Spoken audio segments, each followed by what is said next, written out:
Pernah kepikiran nggak sih, berapa sebenarnya biaya buat bikin satu produk? Maksudnya bukan cuma soal bahan baku atau upah pekerjanya ya, tapi semua biaya gaib yang ada di belakangnya. Nah, hari ini kita bakal coba bongkar bareng-bareng misteri akuntansi yang satu ini. Coba bayangin deh, kita mau bikin kaos. Gampang banget kan ngitung ongkos kain sama ongkos jahitnya? Tapi, gimana sama sewa pabriknya? Gaji supervisor, tagihan listrik. Nah, gimana caranya ngebagi semua biaya rame-rame itu ke satu kaos dorang secara adil? Ini nih teka-teki besarnya yang mau kita pecahin sama-sama. Oke, ini dia peta perjalanan kita hari ini. Pertama, kita cari tahu dulu apa sih biaya produk yang sebenarnya itu. Terus kita bedah-bedahnya biaya langsung sama biaya tidak langsung.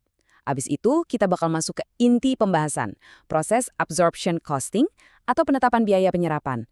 Kenapa ini penting banget dan gimana ini bisa bikin bisnis jadi lebih pintar. Yuk, langsung mulai aja. Jadi, apa sih sebenarnya tantangan terbesarnya pas kita mau ngitung ongkos produksi suatu barang? Ternyata jawabannya nggak sesederhana yang kita bayangin loh. Oke, jadi biang keroknya tuh bukan di biaya yang kelihatan jelas, kayak kain buat kaos tadi. Tantangan utamanya itu ada di biaya yang dipakai rame-rame, yang sering kita sebut overhead. Coba bayangin deh, overhead ini kayak atap raksasa di atas pabrik. Isinya tuh biaya sewa, listrik, gaji manajer, pokoknya semua yang nggak nempel langsung ke satu produk. Nah, pertanyaannya, seberapa besar potongan atap ini yang harus dibebankan ke tiap-tiap produk di bawahnya? Pusing kan? Nah, buat ngatasin masalah overhead yang bikin pusing tadi, langkah pertamanya adalah kita harus bisa misahin dua jenis biaya yang karakternya beda banget. Kalau biaya langsung, itu jelas dan gampang. Kita tahu persis satu kaos butuh berapa meter kain, simple. Tapi biaya tidak langsung, nah ini yang ribet.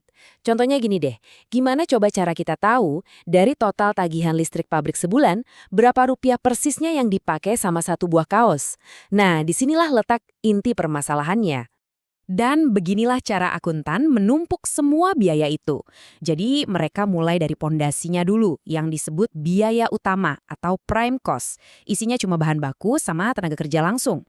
Terus di atasnya ditumpuk lagi semua overhead produksi, jadilah biaya produksi. Nah, yang paling atas setelah ditambahin biaya-biaya di luar pabrik kayak marketing dan admin, barulah kita dapat biaya totalnya. Jadi kayak ngebangun piramida biaya gitu. Oke, pertanyaannya balik lagi. Gimana cara kita ngebagi si overhead yang rumit itu secara logis dan adil? Nah, disinilah pahlawan kita muncul. Jawabannya ada di sebuah metode akuntansi yang keren namanya penetapan biaya penyerapan atau absorption costing. Konsepnya sebenarnya simpel banget kok. Coba bayangin metode ini kayak spons. Jadi setiap produk yang dibikin itu harus menyerap, kayak spons nyerap air, sebagian dari semua biaya manufaktur baik yang langsung maupun yang nggak langsung, kayak sewa pabrik tadi. Tujuannya apa? Ya biar nggak ada biaya produksi yang kelewat, dan setiap produk itu nanggung bebannya secara adil dan proporsional. Kalau kita lihat dari atas, alurnya tuh kayak gini. Bayangin biaya-biaya umum perusahaan itu kayak air di waduk besar. Nah, air ini dialirkan ke kolam-kolam yang lebih kecil, yaitu departemen-departemen. Dari tiap kolam departemen inilah biayanya akhirnya disiramkan ke setiap produk yang lewat. Oke, sekarang kita bedah prosesnya lebih dalam lagi ya. Prosesnya emang kelihatan ribet, tapi intinya cuma ada 4 langkah. Gini deh, langkah pertama, semua biaya overhead pabrik itu ditumpahin ke semua departemen. Gak peduli itu departemen produksi yang beneran bikin barang atau departemen pendukung kayak tim maintenance. Langkah kedua, karena tim maintenance gak bikin produk buat dijual, biayanya mereka dioper lagi ke departemen produksi. Logis kan? Langkah ketiga, tiap departemen produksi ini ngitung tarif tolnya sendiri. Dan terakhir, langkah keempat, setiap produk yang lewat di departemen itu harus bayar tol overhead sesuai tarif yang udah ditentuin tadi. Kena deh biayanya. Oke, mungkin Anda mikir, ini kan ribet banget, urusannya akuntan doang. Jangan salah.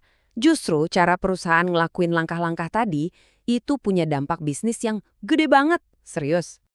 Masih ingat kan langkah 2 tadi, pas biaya dari departemen pendukung dioper ke departemen produksi? Nah, ternyata cara ngopernya itu ada beberapa metode, dan semuanya sah-sah aja di mata akuntansi. Dan pilihan metode inilah, seperti yang bakal kita lihat sebentar lagi, yang bisa bikin total biaya sebuah produk jadi beda banget. Drastis bedanya. Coba deh, lihat angka-angka di tabel ini. Ini dari contoh kasus nyata loh.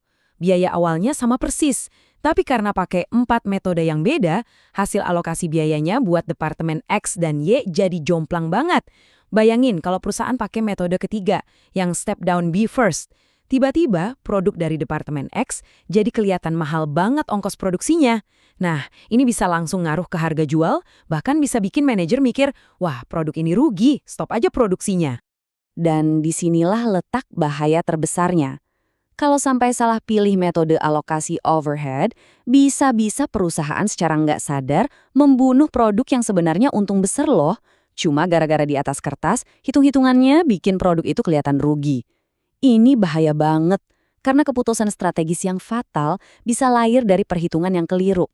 Nah, karena resiko salah hitung ini gede banget dan dampaknya bisa fatal, para ahli akuntansi nggak berhenti mikir. Metode penetapan biaya ini terus berevolusi, tujuannya cuma satu, nyari akurasi yang lebih tinggi lagi. Kalau metode tradisional itu kan ibaratnya pukul rata, biaya overhead dibagi rata aja berdasarkan jam kerja misalnya.